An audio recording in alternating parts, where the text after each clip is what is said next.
ہے یا غدار ہے؟ تو فرمایا ہم تو اس سے کوئی اور فتویٰ نہیں لینا چاہتے، یہی پوچھنا چاہتے ہیں کہ حضرت محمد مصطفیٰ صلی اللہ علیہ وسلم کے ہوتے ہوئے کوئی اور کہے کہ میں بھی نبی ہوں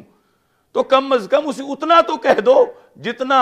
اپنی وزارت عظمیٰ کے لحاظ سے اپنے مخالف کو کہہ رہے ہو۔ تو اس نے کہا ہاں یہ تو میں کہوں گا کہ سرکار دو عالم صلی اللہ علیہ وسلم کے ہوتے ہوئے جو کہے میں بھی نبی ہوں وہ پاگل ہے، وہ غدار ہے۔ تو آپ نے فرمایا یہی ہم تحریک چلا رہے ہیں، یعنی حضرت محمد مصطفیٰ صلی اللہ علیہ وسلم خاتم النبیین ہیں، اور آپ کے ہوتے ہوئے یہ کانا دجال یہ کہتا ہے میں بھی نبی ہوں، اور پھر یہ لوگ اس کی تبلیغیں کرتے پھر رہے ہیں اور اس کے لیے مختلف یہ سارے منصوبے چلا رہے ہیں۔ تو یہ ہے ہمارا ان سے جھگڑا۔ اس طرح یعنی وہ جو ایک بہت بڑا مذہبی فریضہ تھا اس کے لیے مولانا شاہ احمد نورانی صدیقی رحمۃ اللہ علیہ نے بھٹو کو قائل کیا، تیار کیا، پھر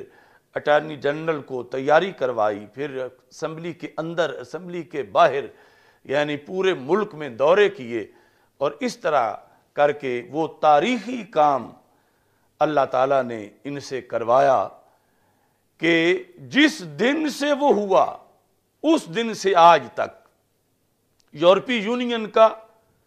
کوئی بھی وفد آئے پاکستان میں یا یورپی یونین کا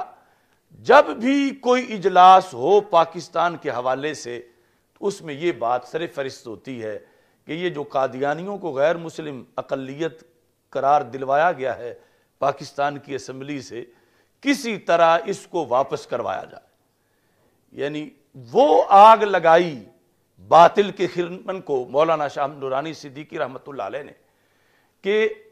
اس کو بجھانے کے لیے دن رات امریکہ اور اس کے ہواری لگے ہوئے ہیں، چونکہ یہ سب سے بڑے دشمن ہیں اسلام کے اور پاکستان کے یہ قادیانی جو ہر وقت سازشوں میں مصروف رہتے ہیں، اور ان کے پیچھے ساری غیر مسلم قوتیں ان کو سپورٹ کر رہی ہیں، اور پوری دنیا میں ان کو جس شخص نے نکیل ڈالی تھی اس کو شاہ احمد نورانی صدیقی کہا جاتا، یعنی 5-6 گھنٹے مناظرے کیے یورپ میں قادیانیت پر، یہاں تک کہ قادیانی کتابیں چھوڑ کے بھاگنے پر مجبور ہوئے۔ مولانا شاہ احمد نورانی صدیقی رحمۃ اللہ علیہ نے اس انداز میں ختم نبوت کے لحاظ سے کام کیا، اور اس میں آپ نے بطور خاص یہ بات بھی قابل غور ہے کہ ہمارے کچھ لوگ جس وقت ان کی تھوڑی سی بھی مقبولیت بنتی ہے تو پھر جو مسلکی پختگی اور تصلب ہے وہ ڈھیلا ہوتا چلا جاتا ہے۔ اعلی حضرت فاضل بریلوی رحمۃ اللہ علیہ کا فتاوی حسام الحرمین، جس کے اندر آپ نے کچھ بد عقیدہ لوگوں کی بد اعتقادی کی بنیاد پر ان کی تکفیر کی، تو یہ فتاوی حسام الحرمین جو ہے، یعنی ایک تو یہ ہے کہ ایک محلے میں ایک بندہ بیٹھا ہے اور اس محلے میں وہ فکر رضا پر پہرا دے رہا ہے، ایک ہے ایک شہر میں ہے، اور دوسری طرف ایک شخص ہے کہ جس کی یعنی پوری دنیا کے اندر برانچز ہیں اور دورے ہیں اور پھر یہ سب کچھ ہے، لیکن اس کے باوجود اعلی حضرت فاضل بریلوی رحمۃ اللہ علیہ کے اس فتاوی حسام الحرمین پر دستخط کرنا، اس کو صحیح کہنا اور اعلان اس پہ پہرا دینا، اس میں بھی عام جو سیاسی رہنما ہمارے بنتے ہیں ان کے مقابلے میں مولانا شاہ احمد نورانی صدیقی رحمۃ اللہ علیہ نے تاریخی کردار ادا کیا۔ اگرچہ وہ کچھ معاملات جس پر بحث بھی ہوئی، اعتراضات بھی ہوئے اور بہت کچھ ہوا، لیکن جس وقت بھٹو کے عہد میں یہ کہا گیا کہ یہ جو قومی اتحاد ہے یہ کہتے ہیں کہ ہم سب ایک ہیں، ہم سب ایک ہیں، تو کوثر نیازی نے یہ کہا جو بھٹو کا وزیر تھا کہ یہ نہیں ایک، یہ تو ایک دوسرے کے پیچھے نماز نہیں پڑھتے، یہ اتحاد ان کا کیسا ہے؟ تو جب اس کا یہ بیان آیا اور اس نے ساتھ یہ کہا کہ اگر اتحاد والے ایک امام کے پیچھے نماز پڑھ لیں تو ہم حکومت ان کے سپرد کر دیں گے، اتنا بڑا چیلنج تھا۔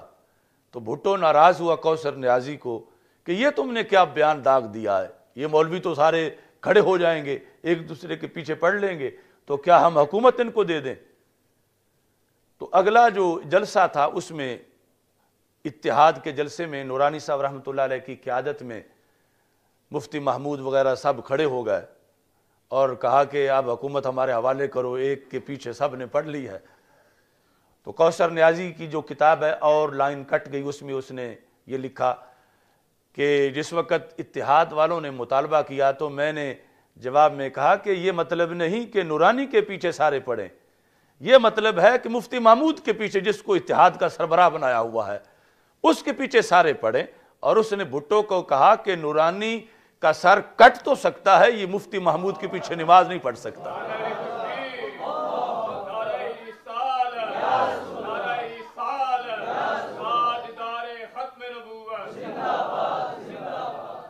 یعنی یہ اصولی جو معاملات تھے،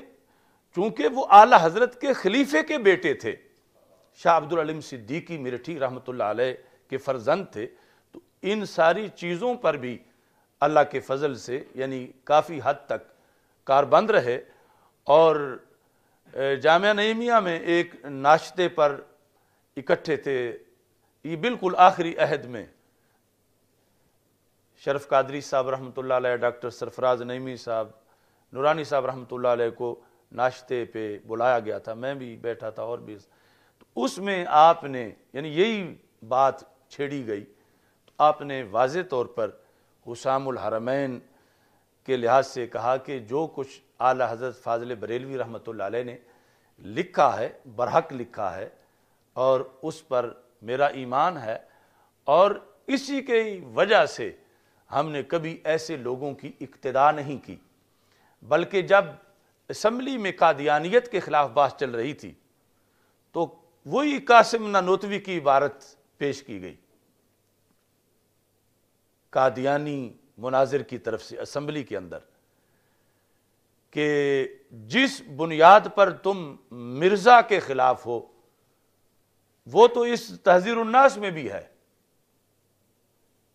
اس میں لکھا ہے کہ خاتم النبیین کا معنی آخری نبی نہیں، اصلی نبی ہے، اصلی نبی۔ جو قاسم نانوتوی کہتا ہے کہ بڑوں کو یہ معنی نہیں آیا، اور کبھی بچے کا تیر بھی نشانے پہ لگ جاتا ہے، تو اپنی طرف سے وہ معنی بیان کرتے ہوئے اس نے کہا کہ خاتم النبیین کا معنی جو ہے وہ ہے اصلی نبی۔ تو اگر رسول پاک صلی اللہ علیہ وسلم کو اصلی مان کے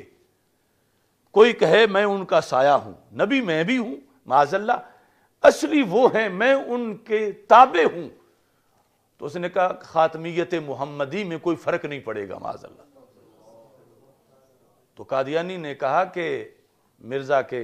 وکیل نے کہ ہم بھی حضرت محمد صلی اللہ علیہ وسلم کو اصلی مانتے ہیں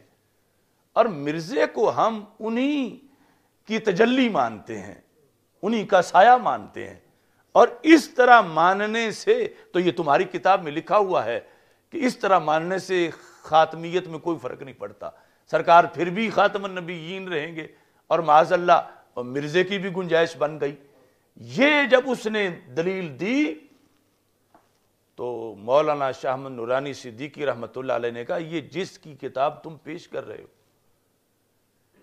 میرے سامنے کسی مسلمان کی کتاب پیش کرو کہ وہ دلیل ہے ہمارے لیے۔ یعنی اسمبلی کے فلور پر یہ تاریخ ہے اہل سنت و جماعت کی کہ آپ نے فرمایا کہ دلیل تو اس کی دو جو خود کٹہرے میں کھڑا نہیں، اس پر تو حسام الحرمین ہے امام احمد رضا فاضل بریلوی رحمۃ اللہ علیہ کی، اور تم اس کو دلیل بنا رہے ہو۔ اس وقت اسمبلی میں اس مسلک کے لوگ بھی بیٹھے ہوئے تھے، تو اجلاس کے بعد نورانی صاحب کو آ کر خراج تحسین پیش کیا